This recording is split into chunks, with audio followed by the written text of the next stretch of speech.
भारत के आयुर्वेद और पारंपरिक चिकित्सा की सफलता में एक और नया अध्याय जुड़ गया जब विश्व स्वास्थ्य संगठन यानी WHO ने भारत की आयुष पद्धति के साथ AI जैसी मॉडर्न टेक्नोलॉजी से जोड़ने वाले प्रयासों को पूरी दुनिया के लिए एक ऐतिहासिक और आदर्श उदाहरण घोषित किया।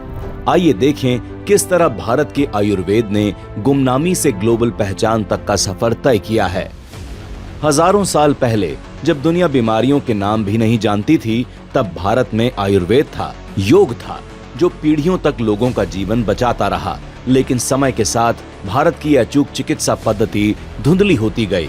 पहले अंग्रेजों ने हमारे योग, हमारे आयुर्वेद को पुराना और अवैज्ञानिक कहकर किनारे किया और फिर आजादी के बाद भी दशकों तक इसकी उपेक्षा होती रही। 2014 के बाद भारत की इस महान परंपरा के पुनर्जागरण का कालखंड शुरू हुआ। मोदी सरकार ने आयुष यानी आयुर्वेद, योग और प्राकृतिक चिकित्सा, यूनानी सिद्ध और होम्योपैथी को मिलाकर एक नए आयुष मंत्रालय का गठन किया और आयुष ऑल्टरनेटिव नहीं बल्कि मेन स्ट्रीम में शामिल होने लगा।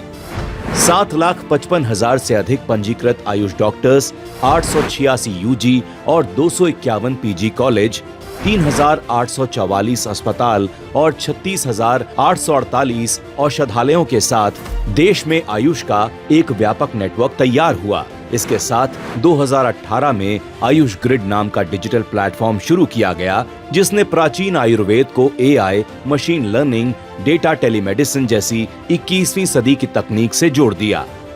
मेडिकल डेटा को स्टोर करने के लिए सही पोर्टल, मेडिकल से रिलेटेड शब्दावली और बीमारियों का वर्गीकरण करने के लिए नमस्ते पोर्टल और आयुष रिसर्च पोर्टल, जिसमें 43,000 से अधिक आयुष रिसर्च उपलब्ध हैं। साथ ही आयुष डॉक्टर्स को डिजिटल एजुकेशन की ट्रेनिंग भी दी जा रही है।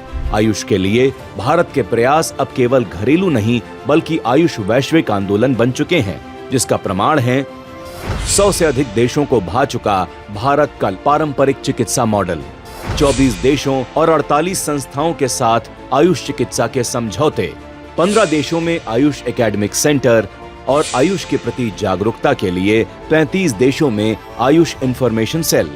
भारत ने आयुष पद्धति से इलाज कराने वाले विदेशी मरीजों को आयुष वीजा, 2024 में ICD द्वारा पारंपरिक चिकित्सा को मान्यता।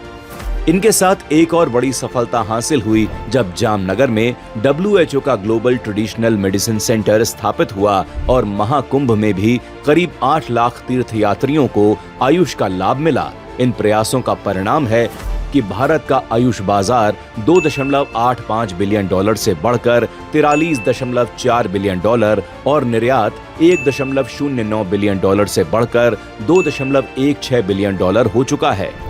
जड़ी बूटियों से लेकर मॉडर्न AI तक आज भारत दुनिया को हेल्थ केयर का रास्ता दिखा रहा है और WHO द्वारा तारीफ हेल्थ केयर में भारत के ग्लोबल लीडर की पहचान पर मोहर लगा रही है।